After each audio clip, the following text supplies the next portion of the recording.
We held that position for another 11 days after that, and a unit, white combat team, another battalion, got through to us. They had been working 10 days to get up that mountain, 4,000, 5,000 feet up, and the Japs were there trying to keep them down. And eventually they broke through. We had planes come over and drop bombs. We had P-40s come over and strapped. The Flying Tigers, the shark tooth nose of the plane was shark tooth, and the numbers were big numbers. You could read them, 105 or something like that. And after that, they got P-51s with the red nose with no numbers. In other words, we had 4 planes within an area where they were on call. If we needed them, they could come to us. You know, they had other worries too because there was Jap Zeros, things around. They helped us out a lot, and those bombs made big holes. Yeah, some of the strafe, and you know, everything can't be perfect. Somebody's gonna get hurt, you know, and some of our men did get hit, you know. The Japs had artillery, and they were getting closer with that artillery all the time. Shrapnel. So I moved from this gun, put this gun under the squad leader. Had 4 guys there with you, total of 4. So I'm losing some men, see, but they were in that first aid section that I told you about, the reverse. Inside the perimeter, there was a built up. We had a doctor there, Hopkins. Now, he wasn't a young doctor. He was an old doctor, about 50, around 50, but he took care of us. I moved back up to the machine gun up right in the center of the perimeter. I started to hand my equipment down to the gunner, and I got hit. And it flipped me over, so when I came down, I landed on my back. It just about almost knocked me out, you know. And next thing I know, somebody has me under my shoulders and my legs, and they carried me and put me in a slit trench, which is about 15 inches deep, you know, about the size of your body. We're all in the aid station there, and for the next 5 or 6 days, up to 11 days, we stayed there, and they took care of us. All action was going around the perimeter. They kept trying to get in tighter, you know, and we were holding them off. They decided, well, if the Japs had artillery, we better get some artillery.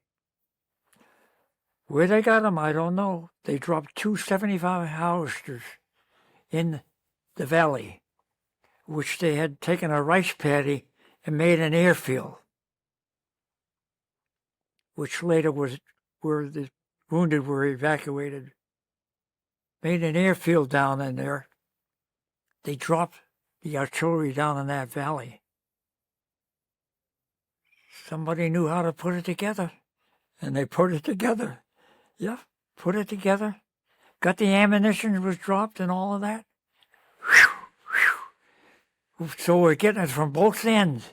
The Japs are firing over us. Our friendly forces were firing over us into the Japs. Somehow, the Japs weren't firing as many rounds as we were firing, you know. It seems 4 for 1 or something like that. And I think we started hurting them with the artillery. And then that's when the White Combat Team sort of kind of broke through and got through to us, and we were starting to be evacuated out of there, you know. And the Japs were disappearing and moving out wherever they went. I was a walking wounded at the time. I couldn't move my right arm. And I got down to the airfield, and they put me on a plane. Looked like a Piper Cub. I think it was an L-19. And it had a pilot. And in the back of the pilot, they had a board across for a seat for a passenger. And I grabbed a hold of his seat, and he took off down that rice paddy they made. And about 50 miles back, they put me in the 14th Evacuation Hospital. First thing I knew, some nurse grabbed a hold of me, get in that shower or something, and I had to shave and all that stuff.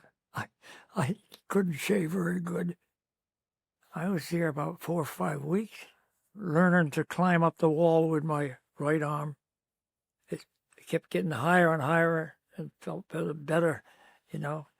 Then by that time, the column was raising hell with the Japs, and they moved up to get a march of 1,000 miles or more, and moved into Michigan, which was an all-weather strip, Jap Zero base, where they had fighter planes in there. Now I got out, went to the rear area.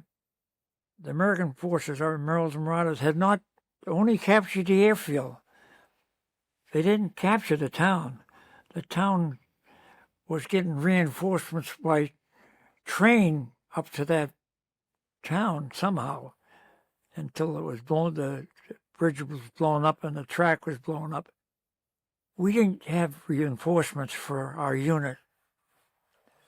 So walking wounded come out, they're the replacements.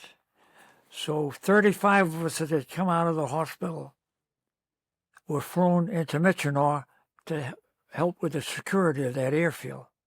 And I got some guns back, machine guns. And one night I'm on duty, and I hear the noise in the bushes and think it's Jap infiltrating, And I gave a couple of short bursts on the gun. The next morning I went out, and there's a water buffalo, one they used to plow the rice paddies, a big water buffalo, and he was dead as a doornail.